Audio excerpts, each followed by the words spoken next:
Hi, I'm Chris from Fly Fishing, and this is In Focus with Emission.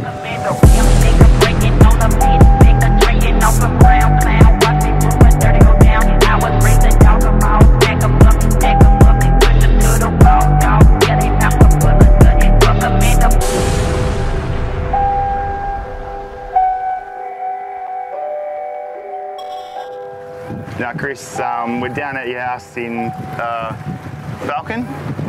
What's our plan of attack today, mate? Mate, bit of everything really. We're going to, so we're off Dawesville Cut now. We're just trawling for tailor. You get a few decent tailor here this time of year. It's pretty windy out there, so we're doing a long line out to the mouth of the cut, and then probably, if the water's clean, we'll put the bibs in for some mackies. Might even be a sharky around this early in the season, and then go hopefully get some KGs, and then a bit of high-speed trawling out to the Dewey grounds, have a play there, a bit of jigging, and then from there probably trawl out to the continental shelf, the 90s, and just work our way between the 90s and 200, zigzagging down current, and yeah, hopefully get a couple of pelagics, mate. Can you tell us about your boat and the setup that you got? Yeah, mate, so this is a custom built, this is my 10th boat, built by Oceanic-Fabrication. I went to them and said this is what I want, an aft wheelhouse, which is based on, I grew up in South Oz, and a lot of the ab boats that have aft wheelhouses there, and they're just awesome in rough weather. Lots of deck space for casting, and 3 or 4 on one side. So it's a 20 footer, I've got a 150 Merc 4-stroke, the 21 model. Yeah, mate, and the equipment I'm running, I've got a Navico autopilot, I've got a Simrad S2009 with medium chirp, 1 kilowatt. I've got a carbon HDS7, just a TM260. I mainly just use that for deep dropping at 50 kilohertz to find structure.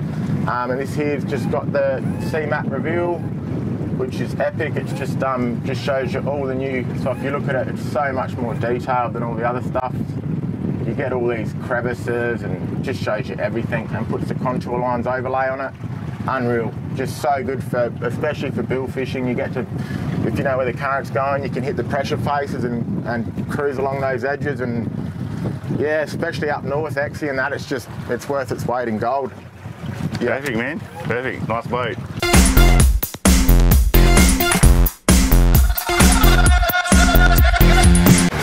There's some good ground there, eh? Just trying to find, that's coral on this sounder. When it's honeycombing, that's hard ground with coral.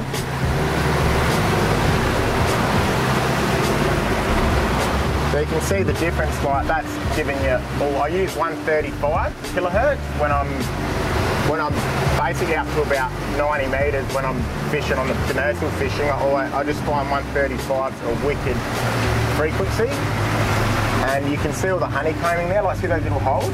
You know, that's coral, like hard coral. Yeah, so that's what I look for, and then I just use this one as a cross-reference, because sometimes this picks up ground better or like more. So there's some real nice ground there. Yeah. So that's a fish there. That could be a KG. They're probably KGs sitting around that lump. So we're pretty much on my spot. We're about 50 metres, but this whole area is where you get them, and you can see the tails. See that real full-on tail now? Yeah, those big juggers, that's what we're looking for. And if you look at that on the non-chirp, there you go, there's the whiting there, sorry mate. The whiting, there's whiting sitting off it. That's a bit of a bommy. So to mark that, I'll literally just go. Yeah, nice. Any waypoint? Done. We're pretty close, mate, so what I'll do is I'll just put it in neutral for a sec. Yep. I know the current's kind of running from south-east to northwest, like not very strong, so, and the wind's minimal today, so I'll just kind of see which way we're going to go and just try and park us on top of it. Early morn train station aching from the arthritis. This war veteran knows what a hard time is. He needs his pension, dementia and half blinders. The reason he rides the train with no car license. So he boards with an expired ticket, has a swipe. Gets a fine cause the change he got don't add up right. We're talking about a man that never lived a life. You on? Yeah. Yeah, it's different. It doesn't feel like a KG. I think it's a Russ. Yeah. Look on the sounder now, it's fully loaded with kgs. Ooh, cheers.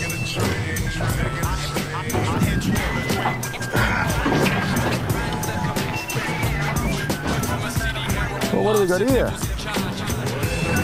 Just a gigantic big king wrasse. What do we got? That is a big leather jacket. Hey. With a big King George caught off camera and a hectic schedule, the guys move on. They spot some birds working the surface and go for a look.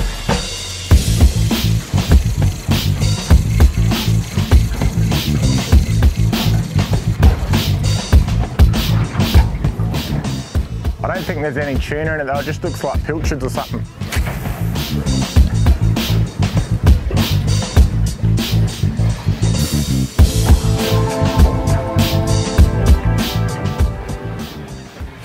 So you just like let it sink for like 10 seconds or something to get to a certain depth? Yeah, so it's a sinking stick bait, so I'll kind of cast into the school and then I'll let it sink below because normally the predators are pushing them up.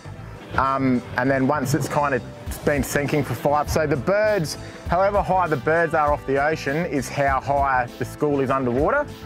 So you normally look like, these are mutton birds, I normally look for white birds, but I saw the fish working on the surface, so I thought there might be something under them. Give it a crack. Always worth a crack. Oh, if you look down there, you can see a whole school of the pilchards under us. Oh, yeah, yep. But yeah, there's no big stuff on them yet.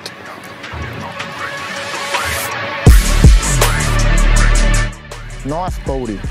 Or blacker. Oh! You don't want to get spiked by them, they're like the stonefish of the bloody deep.